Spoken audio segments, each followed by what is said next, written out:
3 important fire button setting जिसको on करते ही आपका फायर बटन हो जाएगा बहुत ज्यादा पावरफुल, जो आपके गेम प्ले को बना देगी अज्जू भाई से राइज स्टार। अरे यार क्या बात कर रहे हो यार भाई साहब, मतलब कुछ भी बोलो। तो ऐसे अज्जू भाई का भी आजकल गेम प्ले सुधर गया है फायर राइज गेमिंग के टिप्स एंड ट्रिक देखकर। तो आज के इस खतरनाक सी वीडियो में आपको ऐसे 3 फ्री फायर के फायर बटन की सेटिंग्स बताऊंगा जिन्हें आप सेट करने के बाद अपने गेम प्ले को एक नए लेवल पे पाओगे। तीसरे वाले सेटिंग को जैसे ही आप ऑन करोगे आपका हेडशॉट तो लगेगा ही, साथ ही साथ आपका हेडशॉट लगने का जो स्पीड है वो इस लेवल का होगा, एनिमी सदमे में चल जाएगा भाई मुझे हेडशॉट लगा कैसे। यहाँ पे क्या हो रहा है? मूवमेंट स्पीड भी बढ़ने वाली है। जोर जोर से बोल के लोगों को स्कीमें बता दे। इस वीडियो को देखना है आपको बिल्कुल एंड तक, एंड तीसरे वाले ट्रिक को तो गलती से भी मिस मत करना। तो दोस्तों नॉर्मल फायर बटन को फायर बनाने के लिए आपको सबसे पहले फायर बटन का पोजीशन और साइज को अपने हिसाब से परफेक्टली सेट करना पड़ेगा। अब आप इसको कैसे कर सकते हो? सबसे पहले आपको क्या करना है, आपको देखना है अपने थंब को, क्योंकि 99.99% प्लेयर्स जो होते हैं वो अपने थंब से ही फायर करते हैं। बाकी जो 0.001% प्लेयर्स होते हैं वो होते हैं कुछ लेजेंड्स।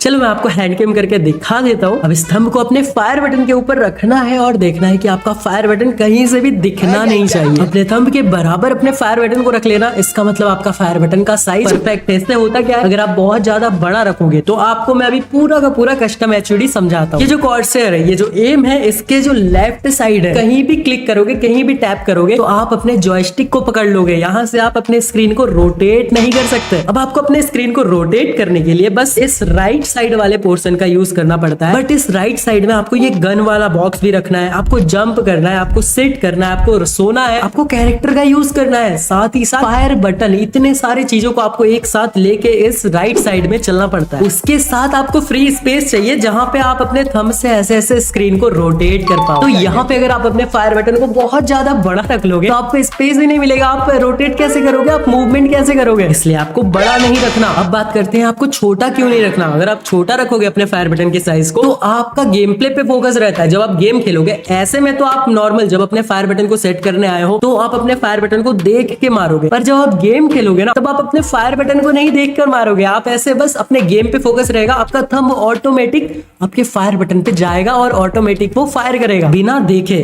तब कई बार क्या होता है, अगर आपका फायर बटन बहुत छोटा है तो आपका थंब जो है वो थोड़ा सा इधर उधर चला जाता है, जिसकी वजह से फायर नहीं होता है। तब क्या होता है, आपको एनिमी मार के चला जाता है। यहाँ पे ये मिस्टेक होती है। इसलिए दोस्तों साइज तो मैटर करता है, साइज परफेक्ट होना चाहिए, ज्यादा बड़ा भी नहीं ज्यादा छोटा भी नहीं। अब बात करते हैं फायर बटन के पोजीशन की। मैंने अपने बहुत सारे वीडियोस में कहा है कि अपने फायर बटन को रखना है आपको थोड़ा सा नीचे, जिससे कि आपको ड्रैग करने के लिए एक अच्छा सा जगह मिले। पर फिर मैंने एक चीज नोटिस किया कि जब हम ड्रैग करते हैं तो वो कुछ मिली सेकेंड्स में ही ड्रैग होके ऊपर चला जाता है, एंड हमें सिर्फ एनिमी के यहाँ से यहाँ तक एम को लेके जाना होता है। अब एम पैर से हेड तक जाएगा, उसमें स्पीड मैटर करता है यार, डिस्टेंस मैटर नहीं करता। फायर बटन को मैं कितना ऊपर तक ड्रैग कर रहा हूँ, हाँ ये तब काम आएगा जब मैं एक ही गन से बहुत देर तक लगातार फायर करूँ। पर मेरी वीडियोस में आपने ये भी सीखा होगा कि आपको लगातार कभी भी किसी भी गन से फायर नहीं करना है, उससे आपका गन रिकॉइल करेगा और आपका गोली इधर उधर जाएगा, हेडशॉट तो लगेंगे ही नहीं। आपको 5 से 6 गोली एक बार में फायर करना है। फिर अगर एनिमी नहीं मरता है, इतने में तो एनिमी हेडशॉट से खत्म हो जाना चाहिए, बट फिर भी अगर नहीं होता है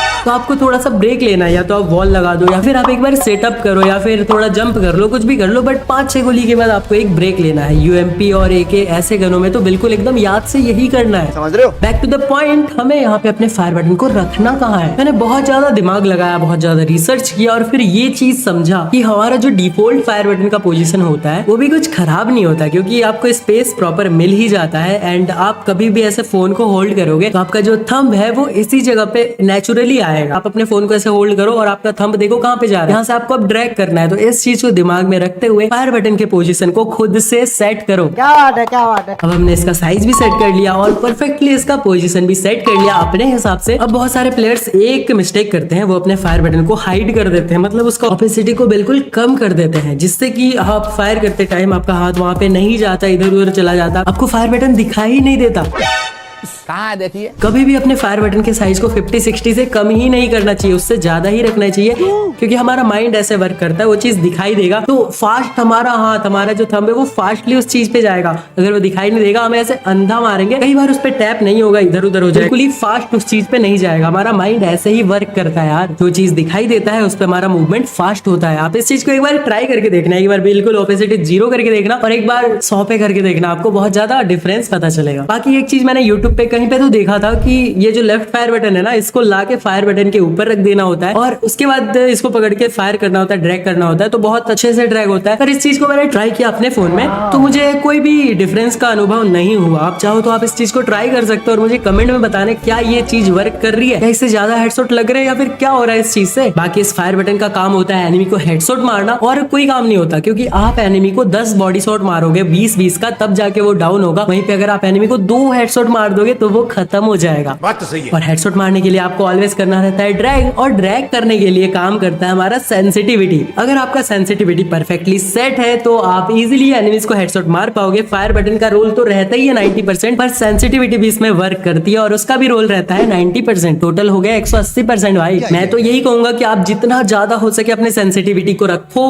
अगर आपका सेंसिटिविटी कम में भी चल जा रहा है, आप मार ले रहे हो, पर फिर भी अपने सेंसिटिविटी को ज्यादा रखो। आपको अभी के लिए ज्यादा लगेगा, पर जैसे आप खेलते जाओगे आपको उस चीज की आदत हो जाएगी और ज्यादा सेंसिटिविटी में आपका मूवमेंट भी बहुत ज्यादा फास्ट होगा। हेडशॉट भी बिल्कुल स्पीड में मार पाओगे। कम सेंसिटिविटी में मारोगे तो हेडशॉट तो लगेंगे पर वो कम लगेंगे और स्लो लगेंगे। पर वहीं पे अगर आपका सेंसिटिविटी ज्यादा होगा तो आप डायरेक्ट लेग से डायरेक्ट हेड पे चले जाओगे। आपका एम बहुत जल्दी मूव करेगा। आप समझ रहे हो इस चीज को? समझोगे यार। सब्सक्राइबर अपने बहुत ज्यादा प्रो है। फायराइज गेमिंग की वीडियोस देखते हैं ना, तो प्रो कैसे नहीं होंगे यार। और जिसने सब्सक्राइब नहीं किया वो सब्सक्राइब कर दो भाई। अब सब्सक्राइब कर ही रहे हो तो आपका भी कुछ फायदा होना चाहिए यार। आपको भी खुशी मिलनी चाहिए। नहीं, ये वाली खुशी नहीं, आनंद आनंद मिलना चाहिए यार आपको। और आनंद कैसे मिलेगा? एक ही ऐसी चीज है जिससे हमें आनंद मिल सकती है गेम के अंदर, और वो है डायमंड्स। डायमंड से हम बंडल, गन स्किन सब कुछ ले सकते हैं। और डायमंड्स को हम कैसे ले सकते हैं? पैसों से। बहुत महंगे आते हैं यार डायमंड। पर मैंने आप लोगों के लिए ढूंढ निकाला एक ऐसा ट्रिक, एक ऐसा खुफिया ट्रिक जो सिर्फ ओल्ड लेजेंड प्लेयर्स को ही पता है, पर अब आपको भी पता चलने वाला है। कुछ नहीं करना है, इस वाले वीडियो पे क्लिक करना है, जाके इस वाले वीडियो को पूरा देखना है। पूरा का पूरा ट्रिक मैंने स्टेप बाय स्टेप बताया है, जाके देखो, फॉलो करो और कर लो अपने अकाउंट में डायमंड्स की बारिश। 5000 डायमंड्स बिल्कुल ही फ्री में ले पाओगे यार। जाके देखो इस वाले वीडियो को। मैं मिलता हूँ आपसे अगली वीडियो में, तब तक के लिए bye bye, take care and love you all.